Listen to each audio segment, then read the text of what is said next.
Yeah. Good afternoon, everybody. Quite a few people interested in 5G. That's fantastic.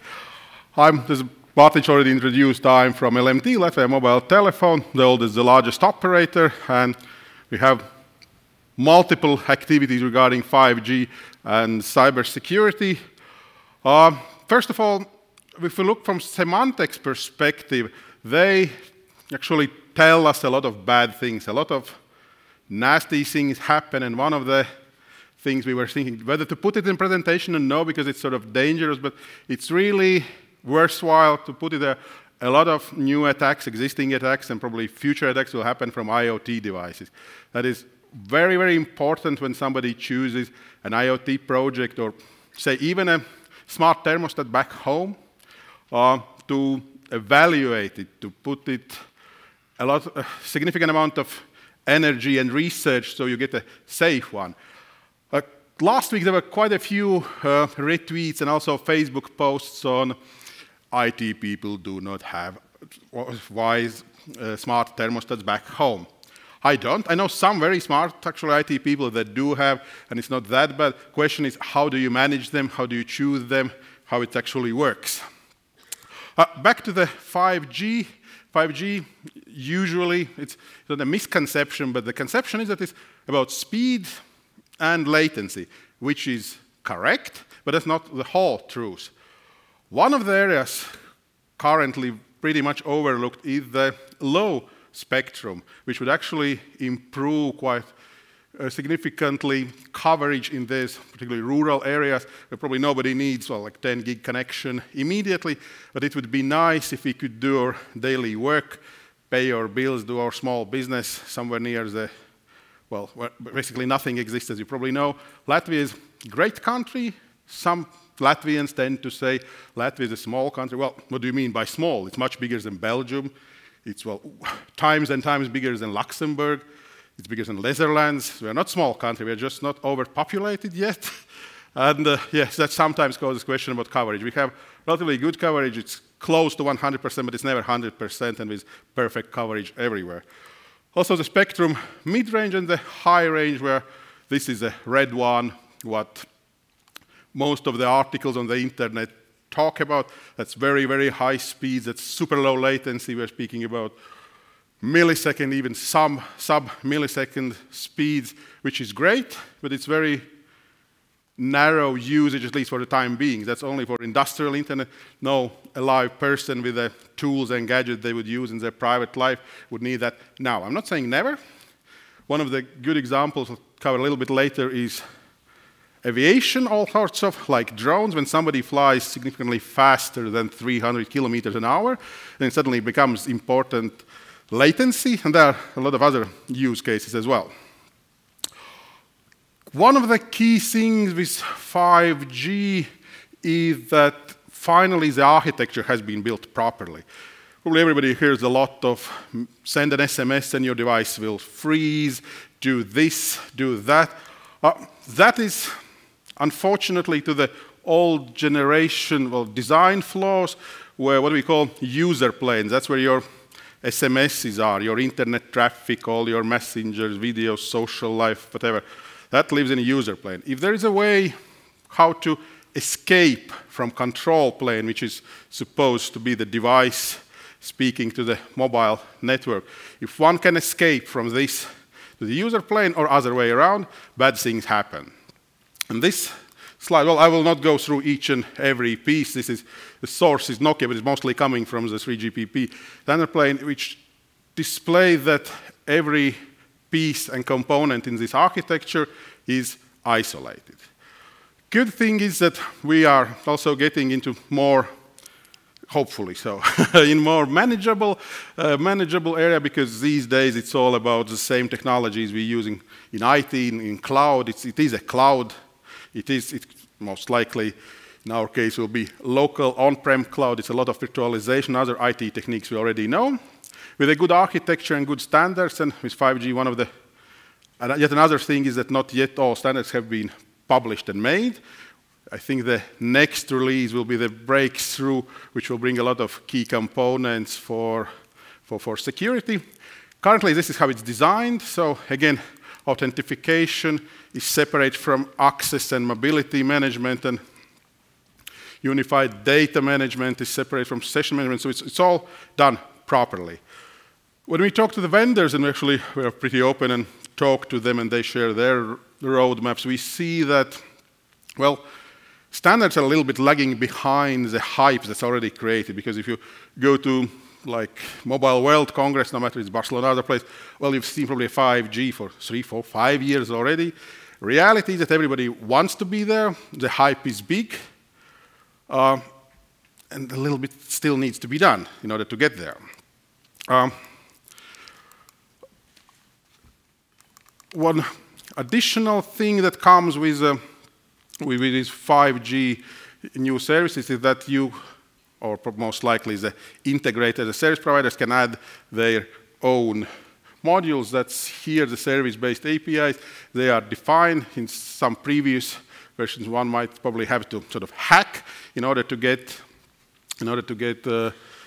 integration with something with next 5G architectures. That's covered, that's done, that's actually available.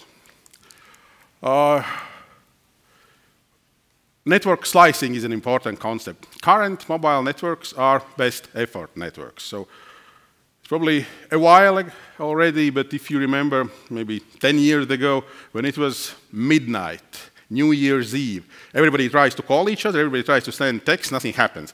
Network is totally overloaded, it simply doesn't work. And then it starts about 11 o'clock in the evening in Latvia, because some are celebrating the other New Year happening in the next country.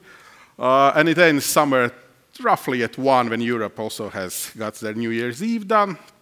With concept of network slicing, operator can give precise slice for the services required. So say services like IoT devices, they shouldn't live in the same network as other data.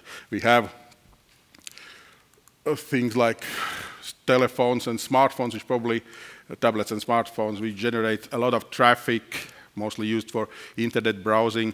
Fine, they need to work. That's what people actually expect from a mobile operator as a service. But at the same time, there are sometimes more important things like mission-critical devices here in the middle. And if we look forward, we see the most used cases here in Latvia with safety, security, may also go to other verticals. And when something bad happens, like we had peat fires last year in woods, so we would really like to have a dedicated slot where those emergency workers can communicate, do it reliably, resiliently, so they can do the daily job and they do not have to compete for bandwidth with those guys or those guys. It could also be the vertical, say, media. When media streams, like today they are doing, if they are doing in rural areas where they do not have high-speed connection at the moment, they use mobile network. But I've seen they bring a magic box. Magic box has a lot of SIM cards, and they use all possible traffic from all available operators, so basically as much as possible. Which is good. There's a workaround which works now with 3G, 4G networks. In the future, well, it would be great, and that's what could be done, and it's technically feasible and possible to have media in their separate, probably bandwidth, very hungry chunk, and it all works according to service level agreements. Automotive, yet another great vertical for 5G. If we talk about cars, self-driving cars, well, we'll probably not see any business reason having in a rural area autonomous driving. Where we do see business value is together with our partners from logistics, say, if there are cars driving through the, say, European highways, motorways, and currently each and every lorry has a driver. They have special regulations, this far they can go, they need to rest.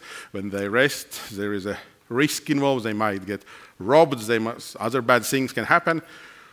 But we, together with our partners, see that in the future there could be easily like 10, 20 lorries driving very closely to each other.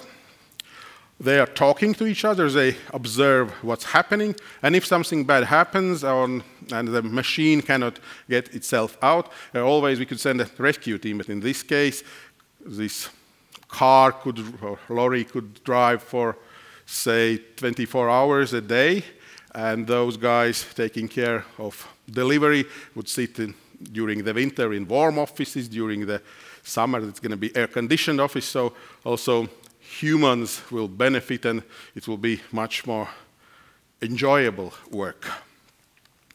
Health is a big open. Well, health mostly depends on legislation, but again, there are cases when blood needs to be delivered, and there are areas where it's very, very difficult to go on foot or drive to deliver blood, and in these cases we could use, say, drones to transport the blood vessel to the patient. Even if it falls off or something bad happens, well, it was a good try and well worth it because it could save lives. Also, utility, energy, and logistics. 5G these days, well, there are no, as I mentioned, no human being who would need 5G in his or her hands now. It's more for industrial needs. Nevertheless, there will be, and there are actually devices already available. I think that maybe next year, roughly, would be the year when 5G is getting commoditized, so more and more people would use it. I would see myself it more as a hype, but again, if it works well, and more vendors will produce 5G-ready devices, that's good. What we see in Latvia, Latvia is not just a big country, it's also a country full of engineers. We are going together with our partners, and we are partnering with local companies and making 5G devices already. 5G modems are in prototype already. We've seen them, we've touched them, they work. So we see a great possibility for lovely NATO country to develop their own 5G devices, build them properly, securely, test locally, and then would be ready also not just for local use, but also to go further on. This slide might be seen somewhere in some, well, interpretations. This orange one, this is where the 4G technologies go now, how far, and the red one is what 5G will cover. As we see, 5G is a logical evolution. It's not a revolution that everything, well, this is something where we see mobility, I suppose. When it goes significantly faster than 300 kilometers an hour, well, then 5G is required. When we need super low latencies. From the other hand, in 4G networks, we also see single-digit latencies.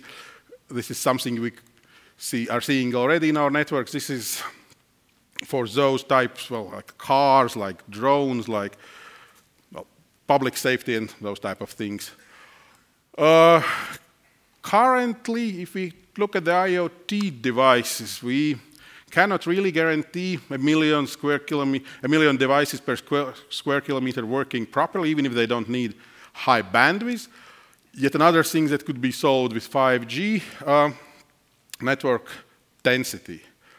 One of the key things when I talk also to my friends in different industries that have deployed sensors or IoT devices already is battery life.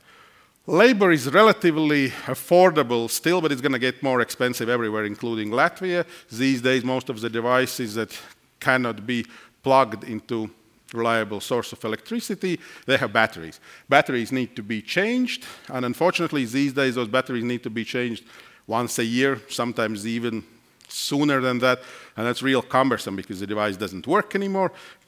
An engineer needs to go there, replace the device or a battery. Sometimes it's a full device replacement. That's expensive, and this is probably one of the areas that would benefit from 5G sooner than some of the others. And of course, yeah, everybody talks about maximum speed. Well, cool, we'll have high speed and even higher speed. Why? It's always about business. We still send human beings to danger. I mentioned the peat fires we had last year, but also if there is a fire in house, if there is something in danger, freezing water, people, rescue teams still physically go there and try to save human lives. Which is good, they are heuristic people, but some of those tasks could be replaced with some machinery, or at least helped with. Say, we also have Latvian drones that can carry more than 100 kilograms of weight, so they can do rescue works, they can do a lot of other things which may not put in danger those people that are responsible for public safety. Tool work, well, automation in factories. We do not have so much factories here in Latvia, but again, with electronics, we do have those. And yeah, if people are monotonically doing the same thing over and over again, well, this is not really fun for most of the people. This is something we could easily replace with new technologies. Speaking of economical benefits, I couldn't say anything new. It's still the same. It's money. If we do not bring value to business, if they cannot save at the end of the day some money, it's probably not going to work. And this is one of the reasons why we do not see so much pure 5G vanilla something, because it needs to bring value. While it's not done, it's probably businesses will be resistant. Benefits time, if something could be done quicker, faster, more efficiently, yes. And at the end of the day, it's a productivity. So if we look at the broader perspectives, that's up to the country's GDP levels we could increase with new technologies. 5G, as it's fully built, architecture is fully planned, and the technologies built are fully redundant, and with multiple layers of redundancies, the promise is 5 nines, which is good. I'm really looking forward to that. That will be great. We do not have yet the full technical setup to try this, but this is wow, because these days everybody expects that everything works at 100%, but in reality, mobile networks, they are best effort networks. They work fine most of the time. Everybody's happy. But with those new 5G technologies, we can also guarantee something. Of course, it's going to be more expensive, but at least some service level could be put in place. Low latency, well, this is a slide just to illustrate for those a little bit further away from technology. Human typically reacts well in a time frame of 1 second, maybe a little bit less. 4G technologies are, say, 30 milliseconds, and 5G sub 1 millisecond. So we will see those hopefully pretty soon. Extended battery life of 10 years, yes. Millions of devices per square meter. As I mentioned, not everybody will have like 1 gigabit, 10 gigabit connection. On the other hand, usually those IoT devices, the metrics, the sensors, others they need just to transmit some data, and then they go to sleep, maybe for a minute, maybe for half an hour. Yeah, and they all could work simultaneously at the same time.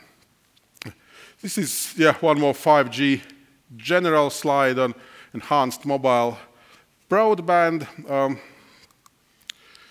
Mission critical services and devices, they are those that really need low latency, high reliability, availability, and of course strong security.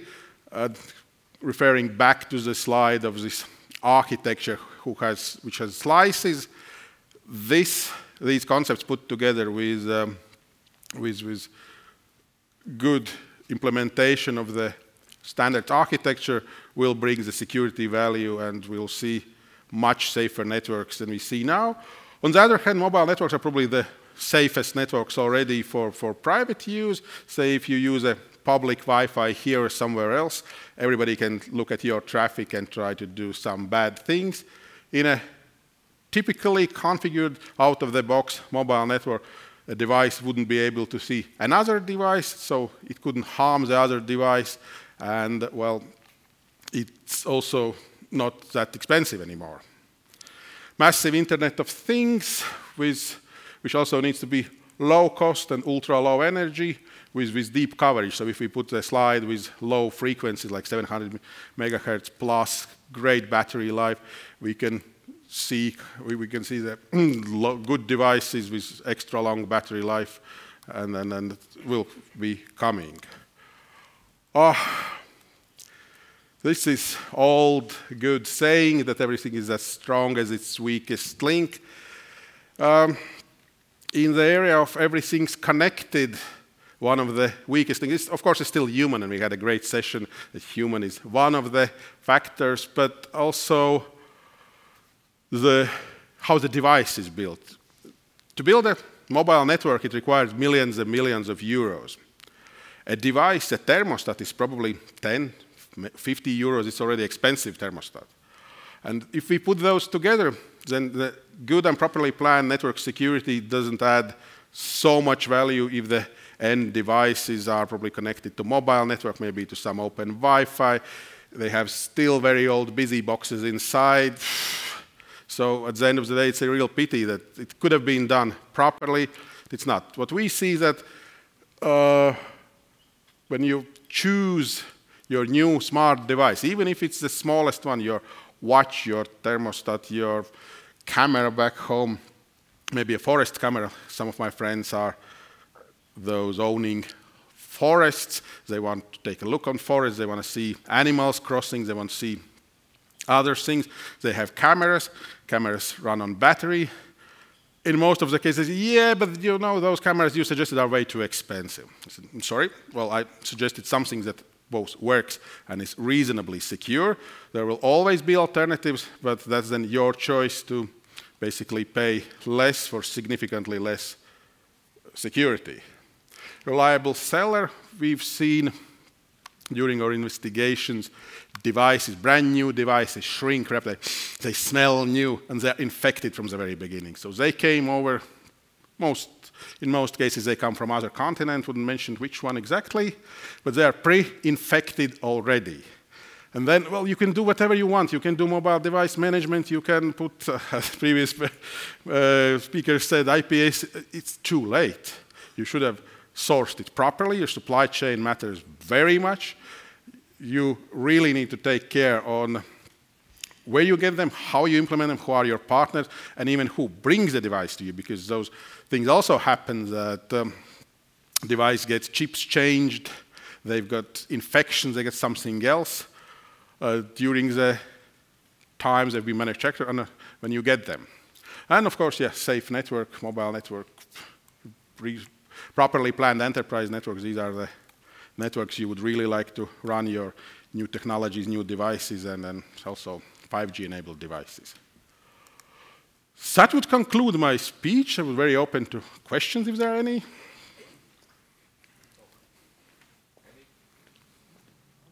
Any questions from audience? We have quite a lot actually in the electronic version, so we'll still have time for that. Hi, my name is Jānis Topoulis. I work for Tieto here. Yeah. Hi. Hi. Question, maybe I'm generalizing, but still, let's go back to security. Allegedly, some of our neighbors have technologies to mess with our current mobile networks.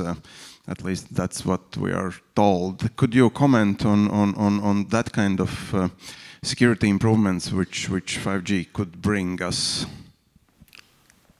If you look technology-wise, that, well, say a couple of years ago, we still had, everybody had the weak encryptions like a 5 encryption which has multiple generations, and I think the real issue is how to manage the whole life cycle. So in our case, we have upgraded, so we are relatively sure that network itself works fine. It cannot be, well, it can be interfered with, of course, any radio network could be, but otherwise it's pretty safe. But on the other hand, the network these days is not so much of a target itself. It's so much easier to hack somebody's weak, unpatched Android or even iPhones these days than to go and hack network.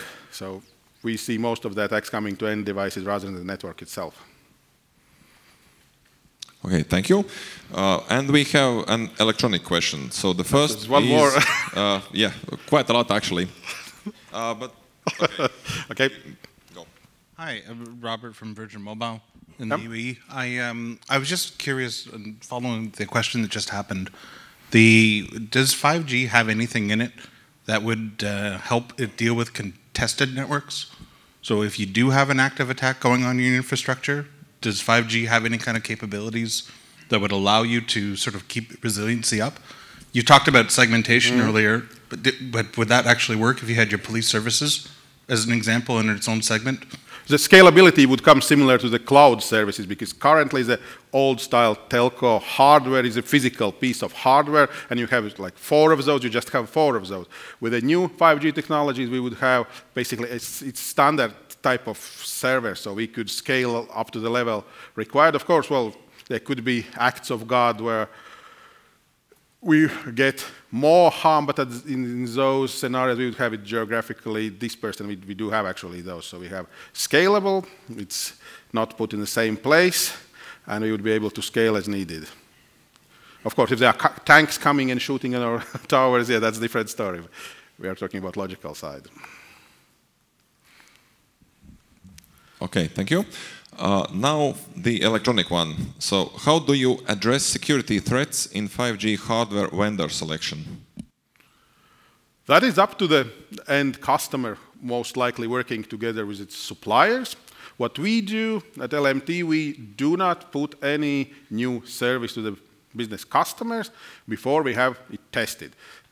Level of testing is something that we evaluate depending on how sensitive this new piece of whatever service is, but we do penetration tests, we do other kinds of tests, and only after sign-off that yes, it's reasonably secure, they can be deployed to the customer. So we will keep the same approach, but again, if somebody just asks, no, I don't need anything, don't test the integration, don't do anything, just plug, I want to plug my 5G, enable something somewhere, it's a customer. Well, customer is a king, and if he really wants or she wants to plug it in, fine. But if they work together with a supplier, operator, in this case LMT, we'll be happy to help and happy to truthfully test before it goes live. Okay, live question. Martin from ISACA. So you discussed a lot about end users selecting the right device and so on, but let's be real, the price will always matter and they will not choose the most secure devices. And seeing a lot of IoT devices already on the network and all the DDoS attacks coming from IoT, with 5G it will be enabled in much higher speeds. A lot of more devices will be on the market. How do you see how it will affect existing networks and ability to counter some kind of DDoS attacks? And is LMT working on some kind of, from their side, to block possible attacks, possible DDoS attacks? Yeah, we are partnering regarding DDoS, we are partnering again with service providers. Regarding the 5G, one of the answers would be network slicing. It cannot fill more than the pipe is. Currently, these pipes are like how much bandwidth you've got. They can potentially flood it full. With network slicing, they would be able to harm only that slice. And of course, it's a question about monitoring procedures and processes. So we would see significant improvements with introduction of 5G. Okay, thank you very much. And unfortunately, we do not have time to answer all the questions which came in electronically. And I urge you to grab Egons by hand during the social event after the conference. So thank you, Egons. Thank you.